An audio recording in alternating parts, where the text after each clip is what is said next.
The servant is a servant because he really has no choice. He's needy because he has no choice. He's dependent because he can't do it himself.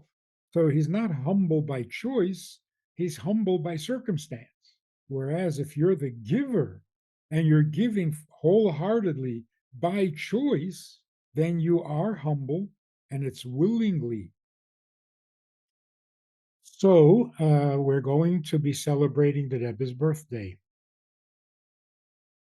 123 years, going into year 124.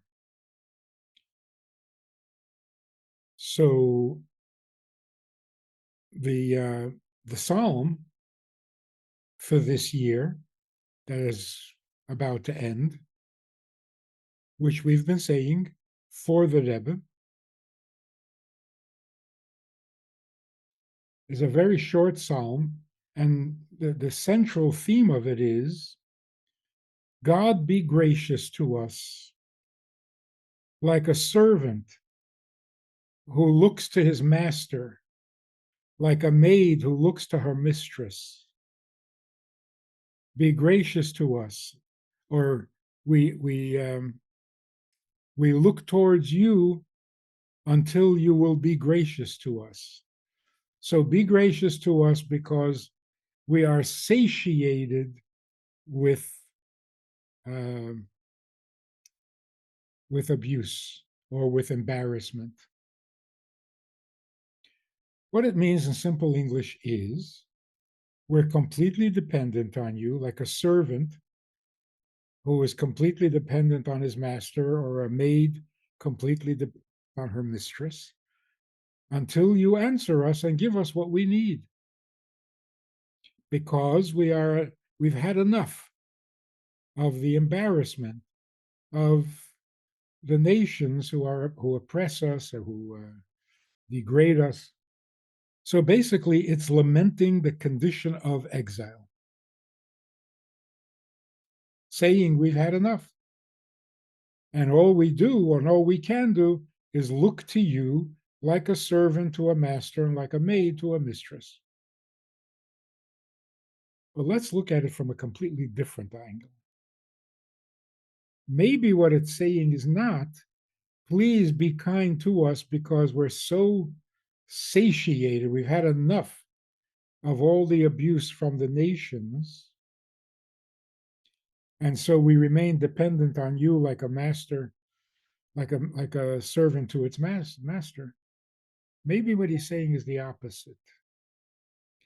The fact that we are like a servant dependent on a master and like a maid dependent on the mistress, maybe that's the embarrassment that we've had enough of. We have been like beggars at the door, depending completely on God's kindness and God's uh, graciousness, hoping for favors from God. That's the embarrassment. And we've had enough of that. It's time that we can give something to Him rather than constantly taking and asking of Him. That would be coming out of Gullus. That's a very, like a very new, almost radical idea.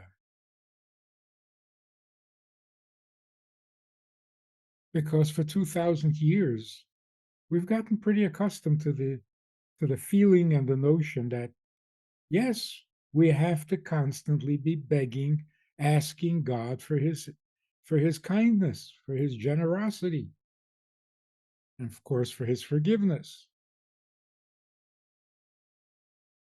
And we have been like servants depending on their masters.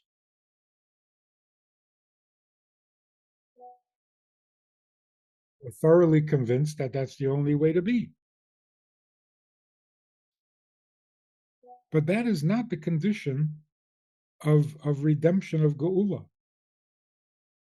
So here's how it ideally should be. Like a servant dependent on his master, we are dependent on God. Well, that's true, of course. We're not born without him. We don't live without him. We don't succeed without him. We can't function without him. Of course, we're dependent on him. But when he gave us the Torah and asked us to serve him, doesn't that turn things around? When he gave us the Torah, he was literally saying, I give you everything you need. Now give me something. Do the mitzvah for me. Partner with me. Well, if you're a partner, then you're not like a servant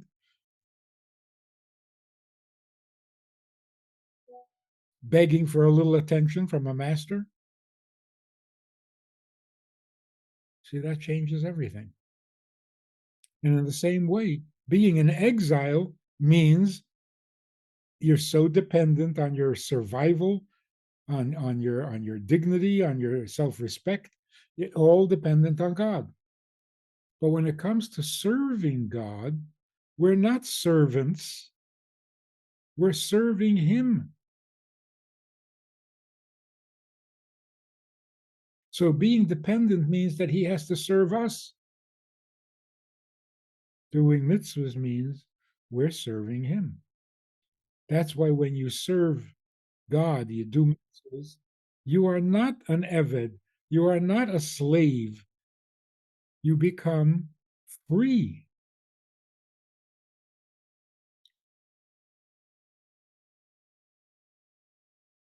So is it possible that the celebration of Pesach, which is going to come right after the Rebbe's birthday, the Rebbe's birthday is on the 11th of the month, Pesach is on the 15th, is it possible that the theme of Pesach,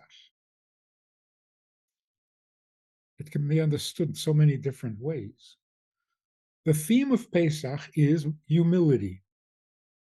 Matzah is a symbol of humility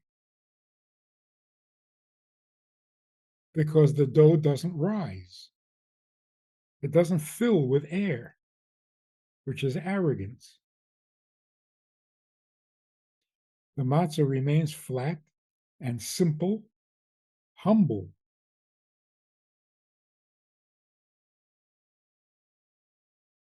It was literally the food that they served slaves. It was cheap, it was simple to make, and it was filling. So you have a matzah a day, you can live.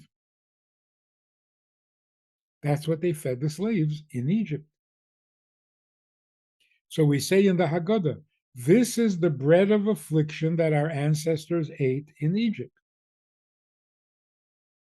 Not when they left Egypt, as they were slaves in Egypt. So it is definitely a symbol of humility. But then we are told that when do we eat this matzah at the Seder? When we are feeling free, liberated, like kings and queens in our homes. So how does humility and freedom come together at the same meal and in the same mitzvah? Am I feeling humble or am I feeling liberated and royalty? So, of course, we can say that you're never so free as when you're humble. You're never so liberated as when you're humble. So perhaps the celebration of Pesach is the transition. We're going from a condition of slavery where everything we have depends on the master or the mistress to a condition of freedom where we can feel like kings and queens because We were given the Torah. We came out of Egypt with matzah, with humility. 50 days later, we receive a Torah. The Torah makes us partners with God. That makes us royalty. A partner to a king is a king.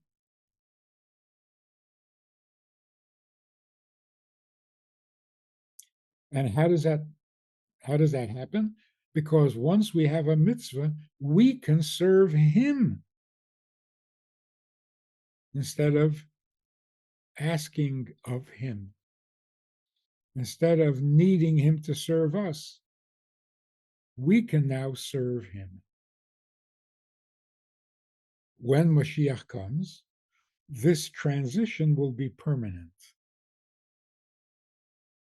We will come out of exile, which is a humble condition, where we are dependent, to a position of true richness, true wealth, where we are no longer needy and dependent. Rather, we are the source of blessing. We do for him. We make him the king of the world by being a light to the nations and sharing our knowledge of him with the rest of the world. It sounds a lot better than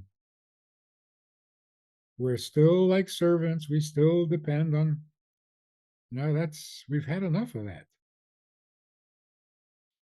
So it's not a contradiction that Pesach is a time of humility and it is also a time of royalty, of freedom.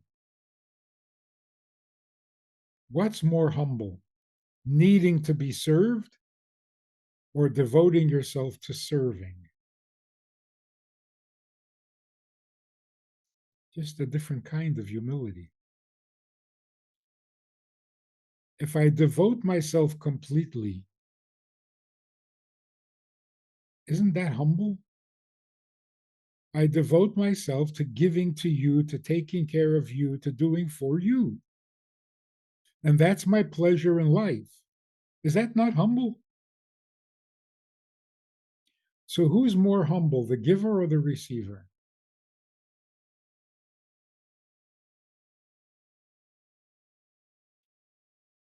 The receiver is humble in a humiliating way. The giver is humble in a very elegant way. So on the day of Pesach, we were taken out of exile. 50 days later, we arrive at Har Sinai and we are given the Torah and we become the givers, the partners with the Creator. So, of course, we still depend on him for the technical things like food and health and wealth. But that's not important anymore. What's important is what we give him. Much more dignified, isn't it? And it's maybe even more humble. The servant is a servant because he really has no choice. He's needy because he has no choice. He's dependent because he can't do it himself. So he's not humble by choice, he's humble by circumstance. If you're poor, you are humble, not because you want to be. Whereas if you're the giver and you're giving wholeheartedly by choice, then you are humble and it's willingly.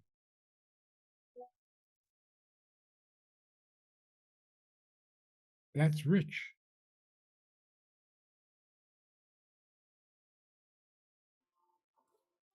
What brings the difference is knowledge of God. Without knowledge of God, we are beggars. Like the servant who has no idea how became the master, has no idea how the master has money to spare, has no idea how you get rich. He doesn't understand his master at all. They live in different universes. And so you're completely dependent. But once you get to know God, it is so enriching that you can be liberated from that neediness and dependency. And you can actually become a contributor. You understand how to give, how to be a giver.